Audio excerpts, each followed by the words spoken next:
İmam Həsən əleyhissalam buyurub, süfrənin 12 qaydası var ki, hər bir müsəlman onları bilməlidir.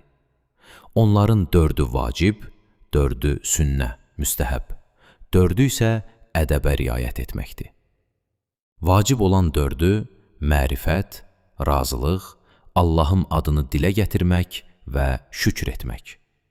Sünnə olan 4-ü yeməkdən əvvəl əlləri yumaq, bədənin sol tərəfi üstündə oturmaq, 3 barmaqla yemək və barmaqları yalamaq. Ədəbə görə olanlar isə qarşında olanı yemək, tikəni kiçik götürmək, yeməyi yaxşı çeynəmək və camaatın üzünə az baxmaqdan ibarətdir. Zehnin itiliyi ilə çox yemək bir yerə sığışmaz. Qarın halal yeməklərlə dolu olsa belə, qəlb xeyir və məsləhətli şeyləri görməkdə kör olar. Toxluq pəhrizkarlığı kör edər. Toxluq günahlar üçün necə də yaxşı yoldaşdır. İmam Hadi əleyhissalam buyurub, gecə oyaq qalmaq yuxunu ürəyə yatan edir, aclıq isə yeməyi ləzzətli edir.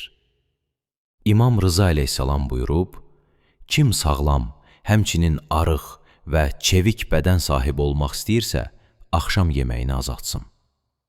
İmam Sadiq əleyhissalam Peyğəmbər sallallahu aleyhi və alihi və səlləmin qadağan etdiyi şeylər barəsində atalarından nəql etdiyi hədisində, Peyğəmbər yeməyi və ya içməli şeyi üfürməkdən çəkindirib.